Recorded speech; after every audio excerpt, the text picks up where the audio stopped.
Assalamualaikum warahmatullahi wabarakatuh. Selamat pagi anak-anak Ibu. Ya, jadi sebelum kita memulai pelajaran hari ini, alangkah baiknya kita berdoa terlebih dahulu. Berdoa dimulai.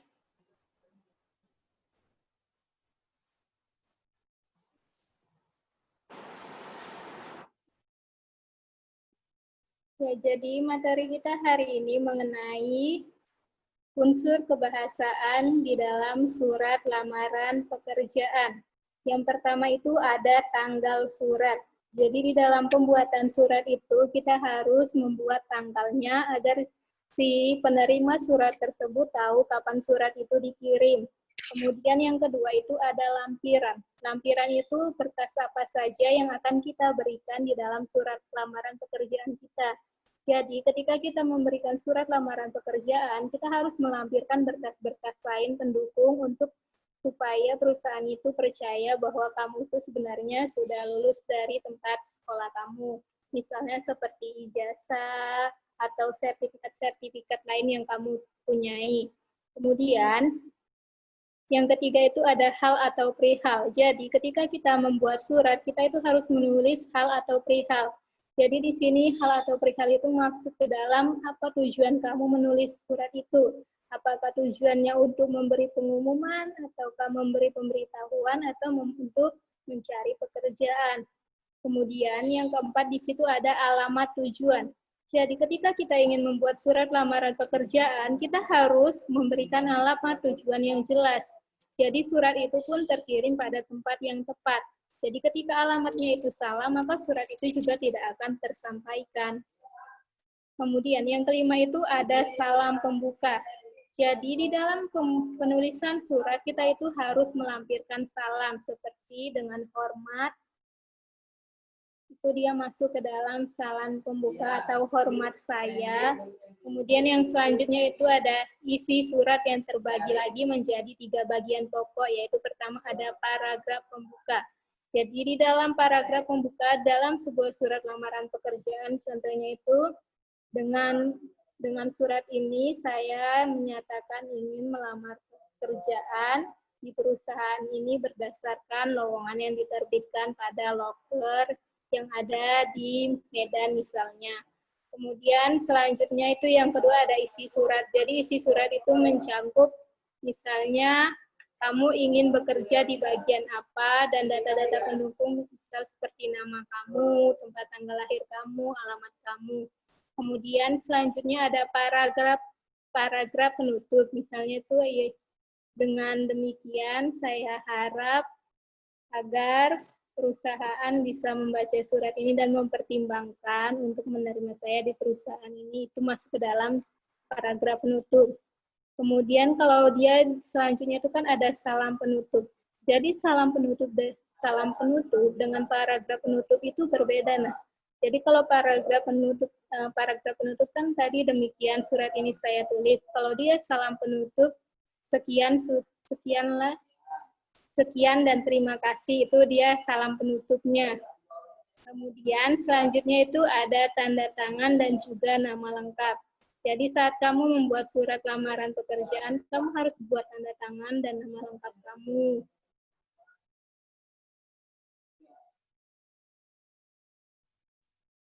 Dan di sini ada juga penjelasannya, kalau tanggal surat itu ditulis di sebelah kanan atau diletakkan di bagian bawah di atas identitas pengirim. Jadi itu peletakan dari tanggal surat. Kemudian penulisan tanggal surat tidak perlu didahului oleh nama tempat atau kota jika nama kota telah tercantum pada kop surat atau kepala suratnya. Jadi ketika surat kamu udah punya kepala surat, kamu nggak perlu mencantumkan lagi nama kota kamu. Kemudian nama bulan ditulis dengan huruf dan tidak disingkat, misalnya Januari, bukan Jan. Jadi tidak ada penyingkatan di dalam pembuatan surat. Jadi harus ditulis secara lengkap. Kemudian di akhir baris tidak dibubuhkan tanda titik. Dan misalnya ini kan ada 3 April 2013. Bukan 3 April 2013 titik. Jadi tidak perlu ada tanda titik di akhirnya. Nah, karena kan surat kamu belum berakhir, kamu baru menulis suratnya. Selanjutnya ada lampiran. Jadi kata lampiran itu bermakna tambahan. Tadi kan udah Ibu jelaskan. Tambahan itu dapat berupa surat, kertas, surat, fotokopi ijazah, atau salinan surat-surat resmi. Kata lampiran harus dicantumkan jika surat yang ditulis dilampiri berkas. Jika tidak ada yang dilampirkan, berarti kata lampiran tidak perlu dicantumkan. Dan penulisan langsung pada nomor surat dan perihalnya. Atau langsung kamu tulis ke dalam tujuan kamu buat surat itu. Kalau memang nggak ada berkas yang mau kamu lampirkan. Selanjutnya, lampiran itu ada aturan penulisannya. Pertama, huruf awal kata lampiran ditulis dengan huruf kapital. Boleh disingkat dengan lam.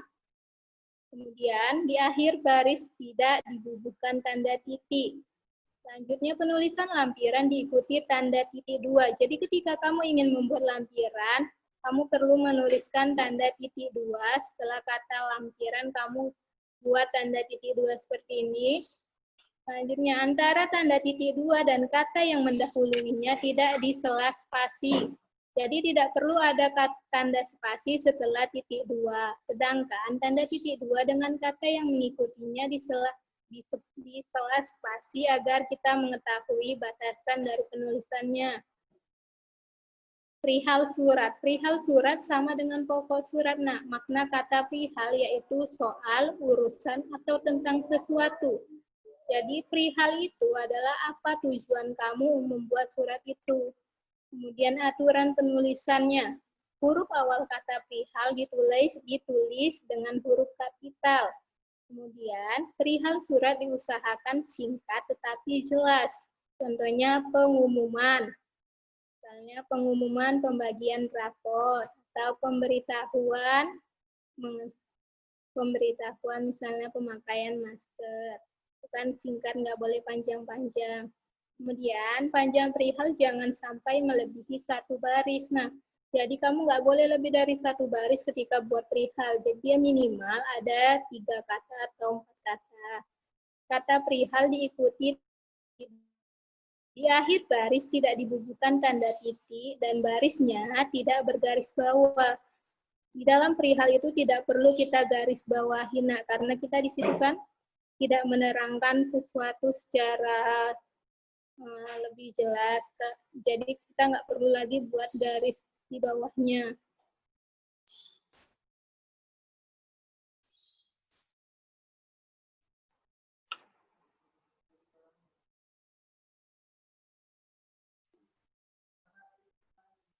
Alamat surat. Selanjutnya, alamat surat yaitu hal-hal yang perlu diperhatikan dalam penulisannya itu misalnya ada kata yang terhormat itu bisa disingkat YTH. Kemudian huruf awal YTH ditulis dengan huruf kapital. Kata kepada tidak perlu dicantumkan karena sudah jelas bahwa alamat yang ditulis adalah alamat yang dituju. Sapaan ibu, bapak dapat digunakan jika diikuti nama orang dan huruf awal sapaan itu ditulis dengan huruf kapital. Kemudian, jika jabatan seseorang dicantumkan, kata sapaan tidak digunakan agar tidak ada kerancuan penulisannya. Jadi, jika pemilik perusahaan itu namanya mempunyai gelar, misalnya SPD atau doktor, kamu nggak perlu lagi menyantumkan kata sapaan kepada dokter, misalnya dokter Hanbus di siapa ya, Dani. Kamu nggak perlu lagi kepada Bapak Dokter Hanbus Dani, karena kalau kamu gunakan lagi kata Bapak, di situ dia jadi maknanya rancu. Nah, rancu di sini itu artinya maknanya jadi ganda. Kemudian kata jalan itu jangan disingkat. Jadi kata jalan ini nggak boleh disingkat ya, Nas. Di akhir baris alamat tujuan tidak dibubuhkan tanda titik.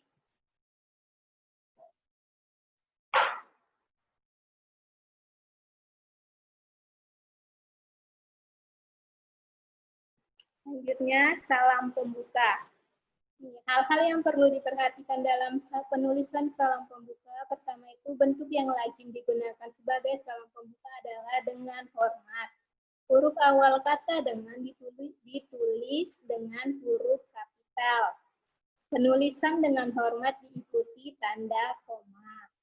Salam pembuka ditulis di margin kiri. Nah, margin kiri itu baris kertas di sebelah kiri. Kemudian penulisan salam pembuka tidak menjorok ke dalam sebagai alinea baru. Jadi dia agak maju sedikit ke depan penulisannya. Nah, dia tidak ke dalam. Cara penulisannya nanti bisa kamu perhatikan. Kemudian selanjutnya ada isi surat, itu merupakan bagian yang sangat penting karena merupakan wadah atau tempat segala sesuatu yang ingin disampaikan. Panjang pendeknya isi surat itu bergantung pada banyak atau sedikitnya persoalan yang dikemukakan.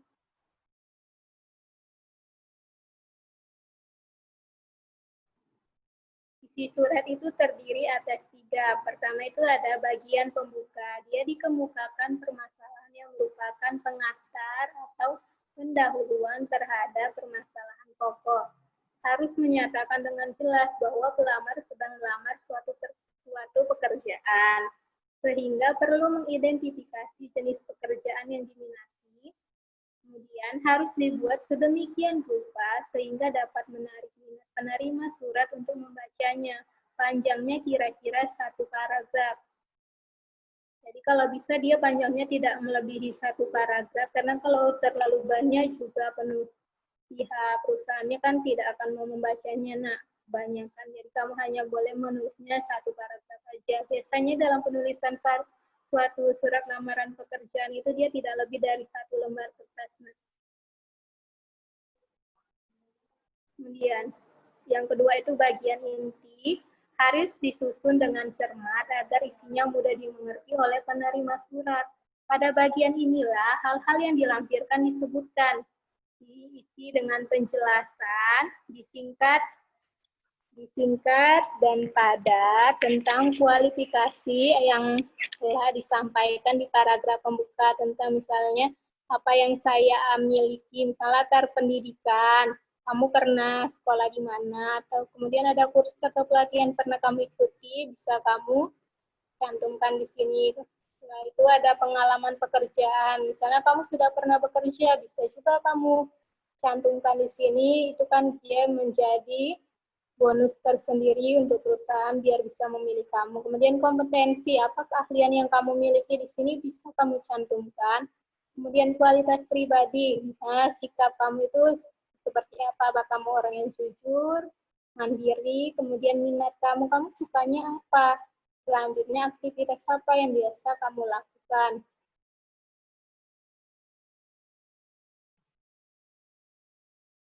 Selanjutnya itu ada bagian penutup, itu berisi harapan dan juga ucapan terima kasih. Kalimat yang digunakan sederhana dan biasanya terdiri atas 1-2 kalimat saja. Tidak perlu panjang lebar dalam penyampaian, bagian penutupnya cukup 1-2 kalimat saja. Misalnya sekian dan terima kasih juga sudah bisa masuk dalam bagian penutup.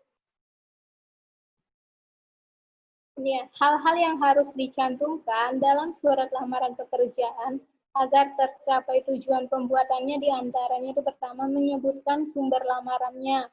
Dari mana kamu dapat sumber dari lowongan pekerjaan itu, misalnya dari koran, dari media sosial perlu kamu cantumkan. Selanjutnya yang kedua itu identifikasi diri lengkap dari pelamar, meliputi kamu tulis nama lengkap, tempat tanggal lahir, alamat lengkap, nomor telepon, dan lain sebagainya. Kemudian selanjutnya ada posisi yang kamu inginkan harus kamu tulis. Nah, jangan tidak ditulis. Kalau tidak ditulis, pemilik perusahaan juga nggak tahu kamu ingin melamar sebagai apa. Selanjutnya riwayat pendidikan kamu pernah bersekolah di mana, kemudian riwayat pekerjaan bila kamu sudah pernah bekerja. Selanjutnya kemampuan lain yang pernah kamu miliki. Selanjutnya referensi, bila ada pelamar yang memandang pihak pemberi referensi mempunyai pengaruh terhadap pengambilan keputusan, bisa kamu cantumkan. Kemudian hal yang perlu diperhatikan dalam surat lamaran kerja.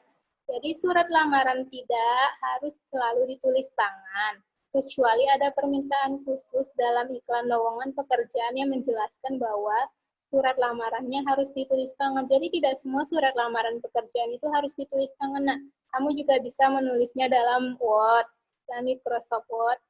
Selanjutnya, jika surat lamaran ditulis tangan, tulis surat lamaran di kertas folio bergaris. Tulisan harus jelas, bersih, dan tidak ada coretan maupun bekas teks.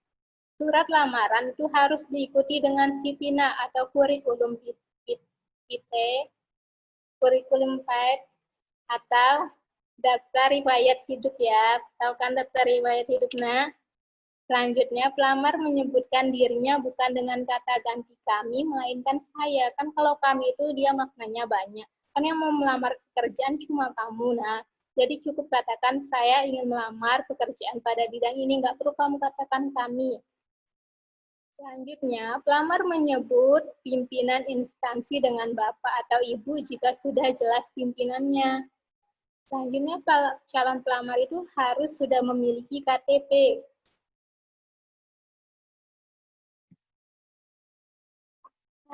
Hindari kerancuan kalimat majemuk setara dengan kalimat majemuk bertingkat. Contoh kurang tepatnya, meskipun saya belum berpengalaman bekerja, namun saya memiliki kompetensi di bidang tersebut. Jadi ini dia, nah, kamu nggak perlu menggunakan kalimat majemuk setara seperti ini, nah. Ini dia nanti jadi rancu, kemudian kalimat efektifnya seperti ini, kalimat yang paling tepatnya. Meskipun saya berpengalaman bekerja, saya memiliki kompetensi di bidang tersebut. Jangan kamu katakan belum berpengalaman. Kamu katakan aja berpengalaman bekerja. Jadi di sini agar pihak perusahaan lebih mempercayai kamu. Kemudian selanjutnya, hindari kalimat yang mubazir. Mubazir itu sangat berlebihan. Contohnya, saya adalah merupakan pekerja keras yang sanggup bekerja di bawah tekanan. Ini kan kata-katanya sudah sangat mubazir ya. Nah, di sini udah kata adalah, ada lagi kata merupakan. Di sini dia terlalu banyak. Adalah dan merupakan itu artinya sama. Jadi kamu cukup katakan, saya adalah pekerja keras yang sanggup bekerja di bawah tekanan. Kemudian, penulisan surat lamaran jangan terlalu panjang dan bertele-tele. Yang kedua, isi surat lamaran tidak lebih dari 1 halaman. 1 paragraf itu maksimal 6 baris. Isi surat lamaran jangan terlalu berlebihan. Membuat surat lamaran yang bernuansa pribadi dan menciptakan rasa penasaran. Kemudian, gunakan kertas yang tebal berkesan profesional.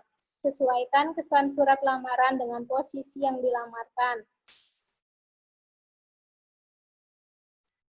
Kemudian ketika kamu ingin menulisnya dalam email, judul email itu disingkat dan jelas, misalnya lamaran untuk posisi manajer operasional. Kemudian lokasi surat lamaran ditulis di badan email atau file tersendiri. Nah, kemudian CV itu sebagai lampiran. Jenis file teks yang dikirim itu Microsoft Word dalam bentuk PDF. Nah, bisa Microsoft Word juga bisa bentuk PDF. Kemudian ukuran teks email itu tidak melebihi 300 KB. Dijadikan satu dalam bentuk zip. Kemudian file teksnya itu yang terlalu besar akan diabaikan. Jadi jangan terlalu besar nih nggak bentuk filenya. Dia tidak lebih dari 300 KB. Lakukan uji coba pengiriman email. Jika kamu bisa mengirimnya berarti perusahaan itu masih menerima lowongan tersebut. Jika tidak bisa berarti sudah ditutup ya, nah. Sekian pembelajaran kita hari ini. Jadi tugas kamu, buatlah 1 buah surat lamaran pekerjaan, cari lamaran pekerjaan yang ada di dalam koran. Nanti lamaran pekerjaan itu kamu tempelkan di atas dari surat lamaran pekerjaan kamu itu. Sekian pembelajaran kita hari ini. Ibu ucapkan terima kasih atas perhatiannya. Assalamualaikum warahmatullahi wabarakatuh.